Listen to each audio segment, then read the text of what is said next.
Alhamdulillah wassalatu wassalamu ala sayyidina Rasulillah Sayyidina Muhammad bin Abdullah wa ala alihi wa sahbihi wa mawala ma ba'd. Kita bersyukur kepada Allah Ta'ala pada siang hari ini kita berkumpul di komplek pemakaman Selapanjang, tempat pemakaman umum. Mudah-mudahan Allah Subhanahu wa Ta'ala melimpahkan rahmatnya kepada kita sekalian dan kepada mereka, dan Allah Ta'ala berikan ampunannya kepada kita dan mereka. Allahumma arhamna idza ashabil kubur, Allahumma arhamna idza sirna min ashabil kubur, Allahumma arhamna idza sirna min ashabil kubur.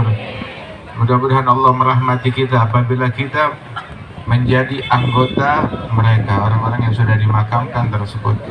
Dan ternyata khutbah di kuburan bukan cuma baru sekarang. Tiap hari ini ada khutbah di kuburan. Bukan cuma sekedar khutbah sih, sebenarnya interogasi. Ini tempat-tempat interogasi. Tiap hari ditanya dengan suara yang lantang, suara yang keras. Khutbahnya mungkar wa nakir. Mereka berkata, man rabbuka, siapa gerangan Tuhanmu? Waman nabiyuka, siapa nabimu? Waman ikhwanuka, siapa saudaramu? Wama imamuk, wama kiblatuk, siapa dan apa imammu, apa dan siapa kiblatmu. Itu yang ditanya setiap hari dengan khutbah yang sama, dengan pertanyaan dan interogasi yang sama. Namun walaupun pertanyaannya sama, pembicaraannya sama, begitu jawabannya yang bikin orang bingung. Rata-rata orang bingung menjawabnya. Ada yang berhasil menjawabnya, tapi banyak yang gagal di dalam menjawabnya. Tetapi kita umat Nabi Muhammad SAW, insya Allah umat yang dirahmati oleh Allah Ta'ala. Nabi bilang dalam hadis, ummati ummatum marhumah, umatku umat yang dirahmati oleh Allah Ta'ala. Bagaimana bisa yadkhul ahaduhum gabrahu bidhunub ka'amthalil jibal, salah seorang mereka masuk ke kuburan membawa dosa seperti gunung, wa yakhruj minhu wa la dzamba alaih. Ketika keluar dari kuburannya, dibangkit di padang mahsyar di hari kiamat, nggak ada dosa sama sekali nggak ada dosa. Maka sahabat bertanya, bima ya Rasulullah, kok bisa masuk kubur dosanya sebanyak-banyaknya, keluar kubur nggak ada dosa? Bagaimana itu?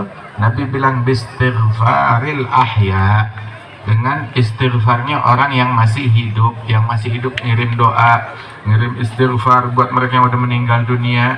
Nah itu menghapuskan dosa-dosa mereka. Makanya kita beruntung jadi ahli sunnah wal jamaah. Untung ahli sunnah wal jamaah, mati meninggal ada yang bacain yasin, ada yang bacain tahlil sehari, 2 hari, 3 hari. Kalau orang bilang jerit-jerit nggak boleh, ya dia masih hidup. Ntar kalau udah mati dia bakal berharap ditahlilin, diyasinin. Bukan 3 hari, bukan 7 hari. Dia berharap kalau perlu 1000 hari, 1.000.000 hari, 1000 tahun, 1.000.000 tahun ditahlilin terus.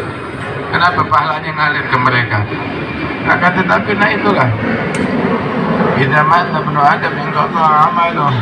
Anak Adam kalau dia meninggal dunia, amalan dia terputus. Amalan dia terputus. Amalan siapa yang terputus? Amalan si mayit yang terputus. Kalau amalan kita nggak putus, kita tahlilin orang, amalan kita atau amalan dia? Amalan kita. Kita yasinin orang mati, yang beramal orang matinya atau kita? Yang putus kan dia, kita mah nggak putus.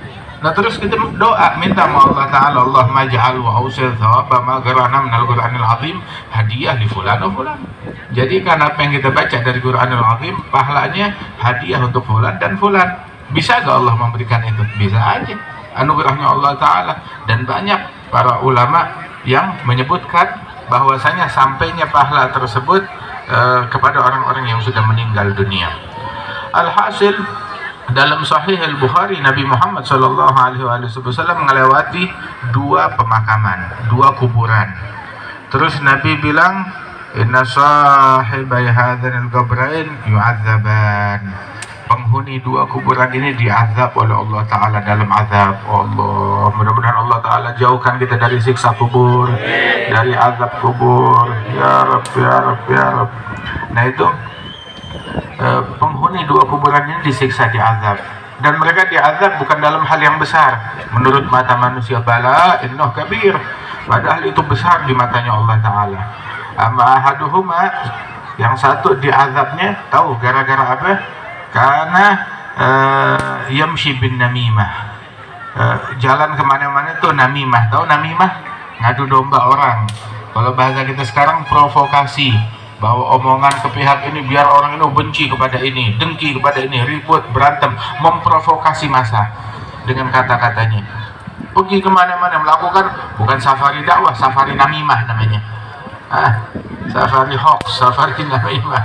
Waliyadzubillah min dzalik. Berjalan dengan itu. Kebanyakan siksa kubur dari dua hal. Yang pertama dari namimah, provokasi, adu domba orang. Adu domba tersebut membawa satu ucapan, omongan agar kedua belah pihak saling benci, saling bermusuhan. Kedua belah pihak bisa jadi antara suami dan istri, bisa jadi antara besan, bisa jadi antara sepupu, bisa jadi antara tetangga, bisa jadi antara jamaah pengajian, bisa jadi antara kampung. Dibawa omongan untuk membuat mereka saling bermusuhan, adu domba. Atau juga bisa jadi membawa omongan antara rakyat dan pemerintah, atasan bawahan, bos, majikan ataupun karyawan, bawa omongan begitu.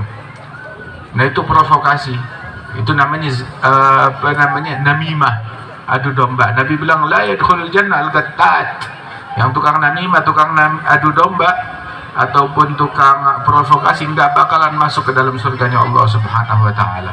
Dan kebanyakan siksa kubur gara-gara faktor tersebut.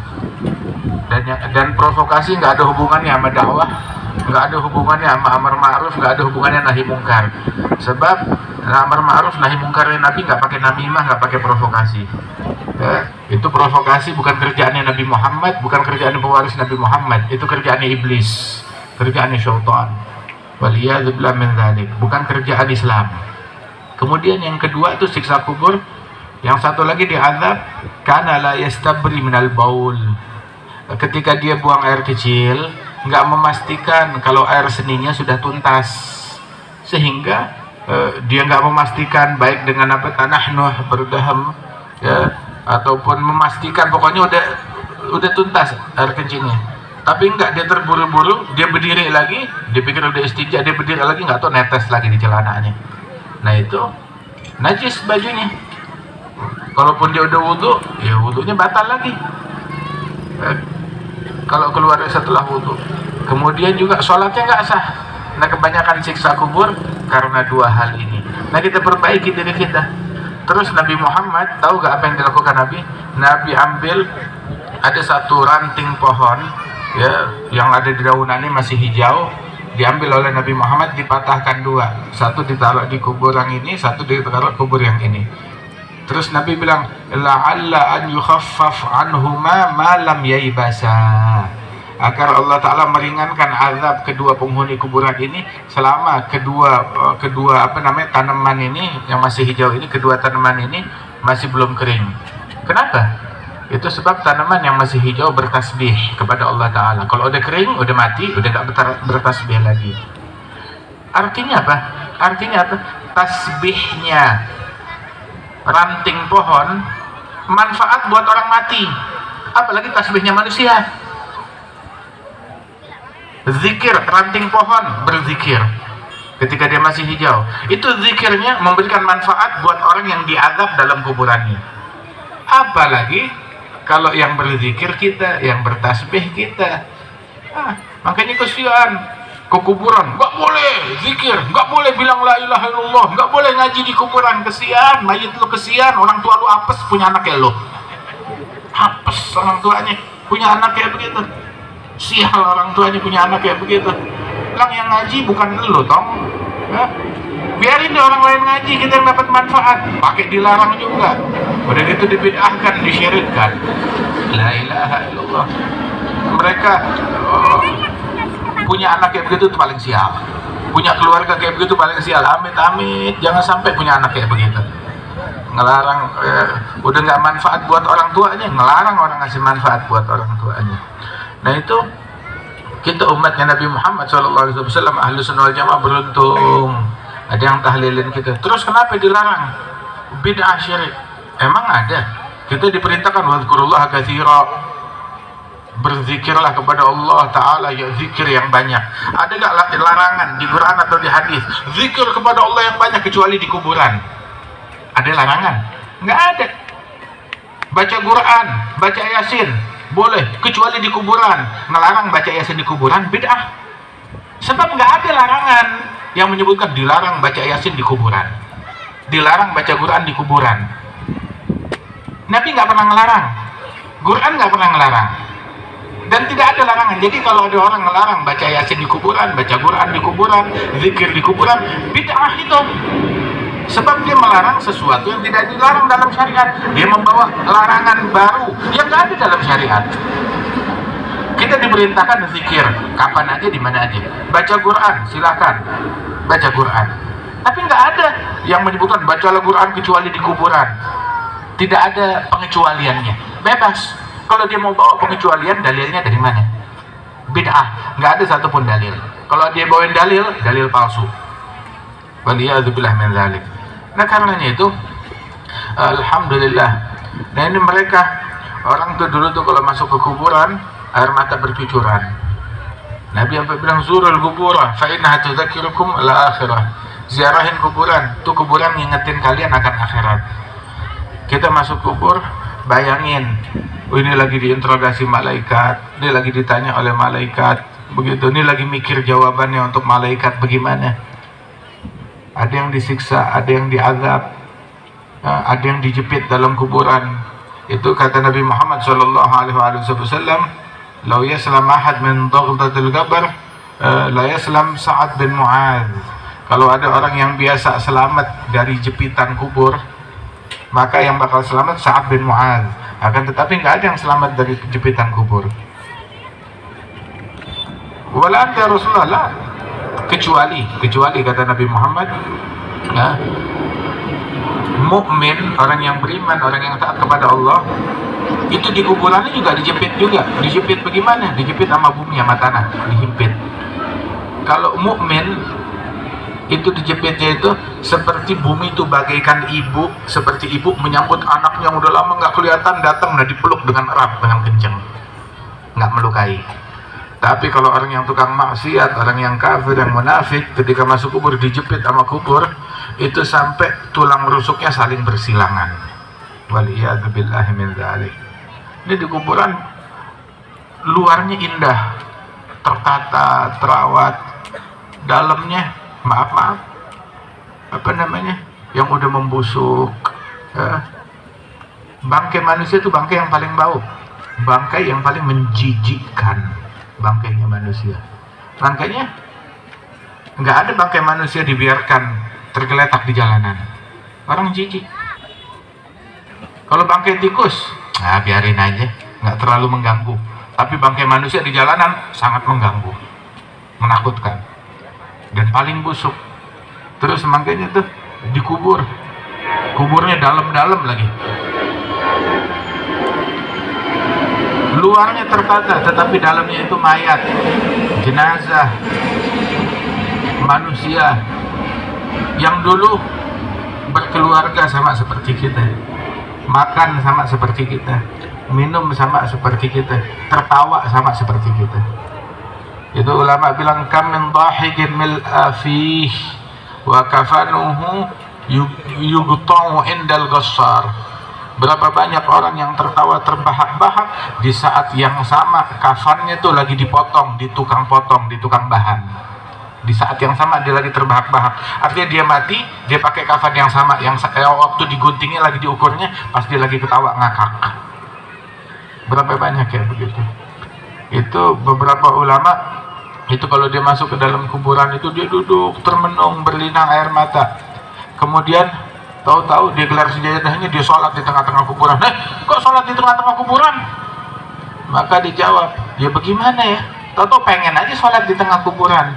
Ngebayangin nih mereka yang udah pada dikubur, mereka nggak punya kesempatan buat sholat. Kalau mereka punya duit 1 triliun, mereka bakal bayar cuma untuk sekedar sholat 2 rakaat. Mereka nggak bisa. Tapi saya bisa. Langsung udah, saya nggak mau tunda, takut keburu mati. Dia gelar sejadah, sholat sunnah di tengah-tengah kuburan. Oh, tuh dia. Sampai begitu. Jangan bilang beda sholat di tengah kuburan. Itu ada hukumnya sendiri di kalangan para fuqaha mengenai hukum sholat di tengah kuburan. Suaranya kencang, tapi interogasi mungkar wa nakir di kubur jauh lebih kencang. La ilaha illallah. Itu ada orang hadir jenazah di kuburan, habis nguburin, itu saking khusyuknya ngebayangin interogasi malaikat mungkar wa nakir sampai dia pingsan. Itu biasanya di zaman dulu orang tuh kalau habis nguburin jenazah itu perginya kurang batang bawa mayit, pulangnya kurang batang bawa orang hidup, ngegotong orang yang pingsan. Pingsan karena apa? Karena takut kepada Allah Subhanahu wa taala, sampai pingsan. Itu digotongnya pakai kurang batang, pulang ke rumahnya. La ilaha illallah. Nah itulah ilmu yang pertama diangkat dari muka bumi ini, ilmu khusyuk. Hatta la takadu tajid khashi'an, hingga hampir-hampir kamu nggak menemukan orang yang khusyuk, nggak menemukan orang yang khusyuk. Bahkan di kalangan para ulama, apalagi di kalangan para awam, orang yang khusyuk, yang menumpahkan air matanya. Cirinya hilangnya ilmu khusyuk. Orang gotong jenazah masih bisa sambil ngakak ketawa-ketawa. Orang gotong jenazah bahkan sambil bergosip, sambil mengumpat. Orang gotong jenazah atau di pemakaman sambil ngobrolin dunia, sambil ngerokok. Dan ini udah umum di mana-mana. Dan itu musibah ammah. Musibah apa? Ghaflah, ghaswatil galab. Tidak peka dengan yang dialami oleh mayit dalam kuburannya. Seolah-olah kayak lu gak bakalan mati ya, Pak. Kayak gak bakalan masuk kubur ya, Pak. Kita hadir di sini, kita ingat hadal masir, kita kembalinya ke sini. Yang punya kursi, kamu bakal tinggalin kursimu masuk ke sini. Gak bawa kursi sama sekali. Gak muat kursimu dimasukin dalam kuburan. Pejabat mati, wali kota mati, bupati mati, camat mati, lurah mati, gubernur mati, menteri mati, jenderal mati, presiden mati, semuanya mati. Bakalan masuk kubur. Saat dia masuk kubur, bintangnya nggak berguna, jabatannya nggak berguna, titelnya nggak berguna, ATM-nya juga nggak berguna dalam kubur. Masuk kubur, ketika kita ditanam, apalagi ditanamnya 2 meter, semeter aja ditanam di bawah tanah, nggak ada sinyal, langsung keputus sinyal. Semeter di dalam tanah keputus sinyal. Jangankan kuburan kita tuh kan, handphone sekarang tahan air, berenang, handphone masuk ke dalam air gitu setengah meter atau semeter, nggak ada sinyal. Apalagi tanah semuanya nggak ada sinyal. Ente pernah terima pesan SMS atau WhatsApp dari orang yang udah mati? Orang udah mati nih, bawain handphone satu, dibawain handphonenya, ntar kabarin ya. Orang yang udah meninggal ada gak ngasih kabar ke kita? Alhamdulillah, abah udah nyampe di akhirat, sehat walafiat, tiap hari makan lontong. Nggak ada berita. Itu perjalanan satu jalan, sekali jalan satu arah, dan kita semua menuju ke arah tersebut. Nggak ada ketika dalam perjalanan kita ada orang balik arah. Oh, saya baru pulang, nggak jadi mati. Keluar dari kuburan, saya baru datang dari akhirat. Nggak ada. Itu perjalanan satu arah. Semuanya mati, semuanya wafat, semuanya meninggal dunia. Tapi dalam keadaan yang bagaimana? Nah, karenanya itu persiapkan diri kita untuk kematian tersebut. Ya, cari buat dunia, ya silahkan. Cari dari dunia ini bekal kita buat akhirat. Tetapi jangan sampai hal-hal dari dunia kita, demi dunia kita, sampai kita gagal di akhirat. Gara-gara dunia kita rela menanggung konsekuensinya di akhirat. Kehilangan keridhaan Allah, terharamkan dari husnul khatimah, dapat siksa kubur, diazab, masuk neraka, mendengki, membenci, ngotorin hati, ninggalin sholat. Mau cari dunia silakan, tapi jangan sampai rela ngorbanin akhirat kita. Mau kita hidup 1000 tahun, ujung-ujungnya juga bakalan mati. Sayyidina Musa ini terakhir, Sayyidina Musa ibn Imran, itu beliau itu ketika akan wafat meninggal dunia, datang malakul maut kepada beliau, Itu tadinya datang itu malaikat maut menyerupai manusia. Dia bilang, ya Musa, saya datang mau mencabut nyawamu. Nabi Musa merasa, oh saya masih ada tugas. Oh ini tahu-tahu nih ada orang ngaku dirinya malaikat menyerupai manusia. Begitu bilang saya mau cabut nyawa, ditempeleng sama Nabi Musa. Ditempeleng sampai tuh matanya tuh keluar, gantung di pipi. Ini fi Sahih Bukhari disebutkan. Terus dia menghadap kepada Allah, ya Rab, arsaltani ila abdin yakrahul maut. Engkau mengutus aku kepada hamba yang benci sama kematian. Saya sampai ditabok sama dia, kata malaikat maut. Maka Allah Ta'ala bilang, kali ini kamu datang tapi izin dulu. Kali ini dia datang dengan sopan, dia izin. Bilang, Assalamualaikum ya Musa, saya malaikat yang tadi. Begitu kali ini saya datang izin. Izin mau ketemu. Oh, silahkan, sopan.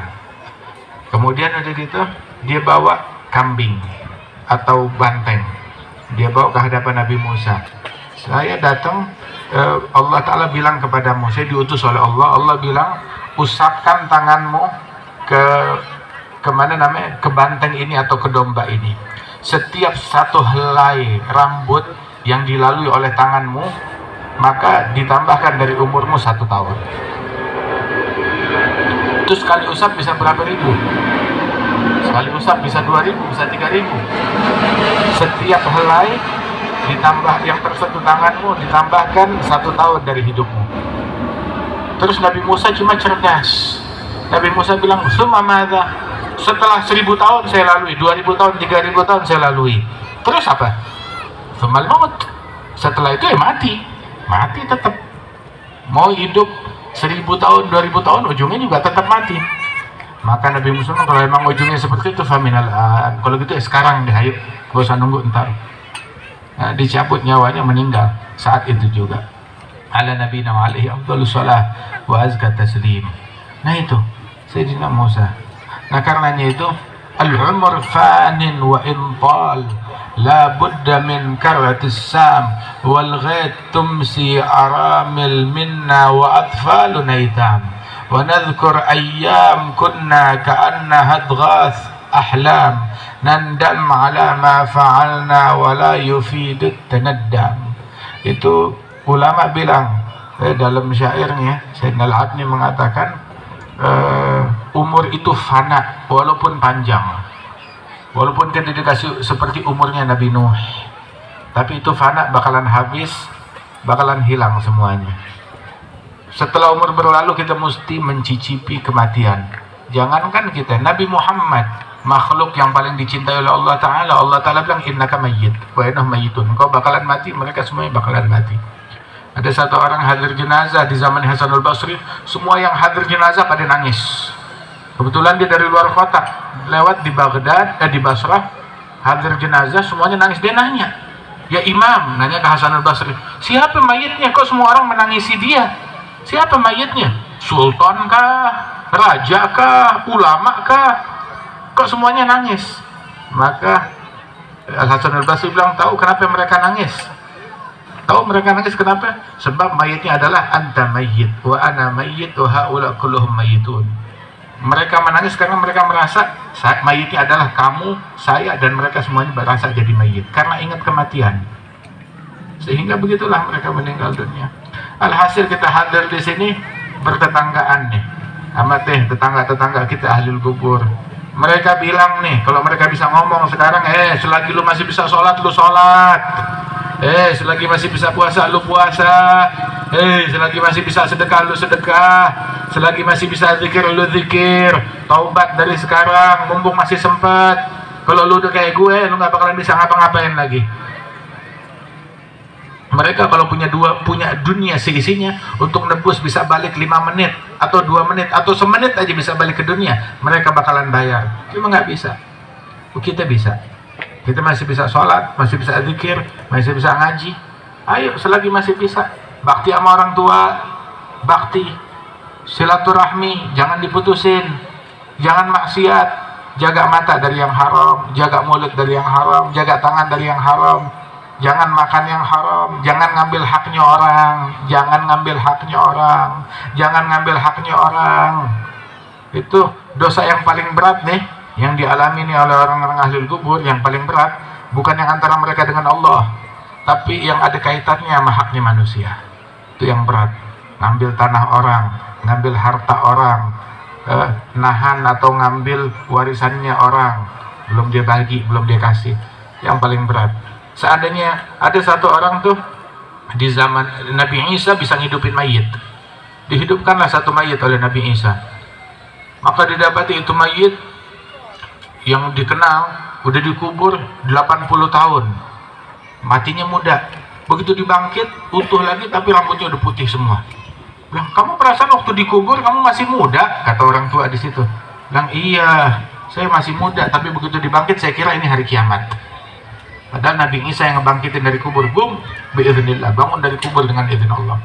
Terus ditanya, bagaimana keadaanmu di sana? Nah, mumpung saya dihidupin, saya minta tolong samperin Fulan bin Fulan, dia masih hidup. Itu teman saya dulu. Kita dulu kerja sama-sama di bidang ekspedisi, nganter barang di satu perjalanan. Salah satu yang kita antar itu ada kayu bakarnya di situ, ada kayu-kayuannya. Pernah di tengah jalan kita habis makan daging, ada daging nyempil di gigi saya. Saya ambil deh tuh dari kayu itu ukuran tusuk gigi buat ngorek daging yang nyempil. Udah gitu, itu tusuk giginya itu yang punya orang. Enggak saya balikin lagi ke tumpukan kayu. Saya buang begitu aja.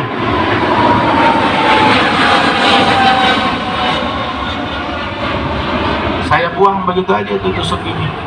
Dan sampai sekarang tuh saya dituntut oleh Allah Subhanahu wa Ta'ala. Saya bilang, orangnya ridha kok. Mana orangnya? Saya tungguin, dia belum datang-datang, masih hidup orangnya, pemiliknya. Tolong samperin orangnya, minta ridha sama dia, minta maaf sama dia. Saya selama 80 tahun dipenjarakan oleh Allah Subhanahu wa Ta'ala. La ilaha illallah. Jangan sampai kita berkaitan sama haknya orang. Baik itu kita pernah ngatain orang, mencaci orang, gosipin orang, suudzon, sangka buruk kepada orang lain, atau ngambil hartanya orang, atau mukul orang, atau menumpahkan darahnya orang. Ayo selamatkan diri kita. Mudah-mudahan Allah Subhanahu wa Ta'ala berikan ampunannya kepada kita sekalian, dan Allah Ta'ala berikan rahmat dan ampunannya kepada ahlul kubur, orang tua kita, kerabat kita, famili kita yang sudah meninggal dunia, dan semua yang dimakamkan di pemakaman ini. Allah Ta'ala jadikan kuburan mereka sebagai taman di antara taman-taman surga. Dilapangkan mereka di dalam kuburannya, dijadikan mereka di illiyin, dijadikan mereka min ahlil jannah. Allah Ta'ala berikan rahmatnya kepada mereka tiap saat, tiap waktu. Dan Allah Subhanahu wa Ta'ala hapuskan dosa-dosa dan kesalahan mereka, dilipat gandakan pahala dan amal ibadat mereka, dan Allah angkat derajat mereka di sisi Allah Ta'ala. Dibangkitkan hari kiamat tanpa dosa, tanpa kesalahan, dengan pahala yang berlipat ganda. Amin ya rabbal alamin. Dan Allah Ta'ala panjangkan umur kita fi afiyah, dalam ketaatan kepada Allah Subhanahu wa Ta'ala. Dan setelah umur panjang, apabila datang saatnya kita wafat dan meninggal dunia, diwafatkan dalam kalimat la ilaha illallah. Surga Allah Ta'ala terbentang untuk kita. Ya ayyatuhan nafsul mutmainnah turji'i ila rabbiki radiyatan mardiyah fadkhuli fi ibadi wadkhuli jannati. Masuklah ke dalam surganya Allah Ta'ala dengan taubat kita kepada Allah Ta'ala, dengan kita mengucap kalimat la ilaha illallah. Qulu jami'an la ilaha illallah.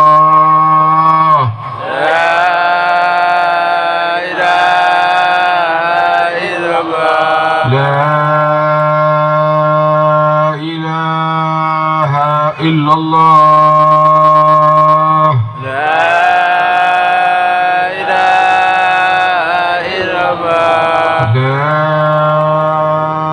ilaha illallah.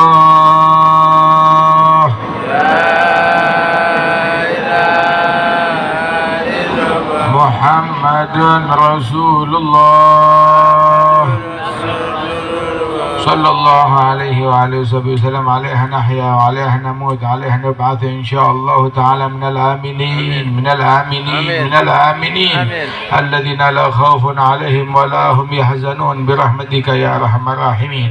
Allahumma ij'al jam'ana hadha jam'an marhuma, tafarraqana min ba'dihi tafarruqan ma'suma, wa la taj'al fina wa la minna wa la ma'ana shaqiyan wa la mahruma. Allahumma arhamna idza usirna min ashabil qubur wa wafiqna li'amalin salihin yabqa وحسناه على ممر الدهور. اللهم اجعلنا لآلائك ذاكرين ولنعمائك شاكرين واليوم لقائك من الذاكرين. إذا توفيتنا توفنا مسلمين مؤمنين واختم لنا منك بخير أجمعين. اللهم اكفنا شر الظالمين واكفنا شر الظالمين اكفنا شر الظالمين واحشرنا يوم القيامة تحت لواء سيد المرسلين برحمتك يا أرحم الراحمين. على هذه النية وعلى كل يد صالحة أن الله يجعل جمعنا جمعا مرحوما يؤتي كل سالم منا منكم سلام معمولة. وإلى حضرة النبي الفاتحة.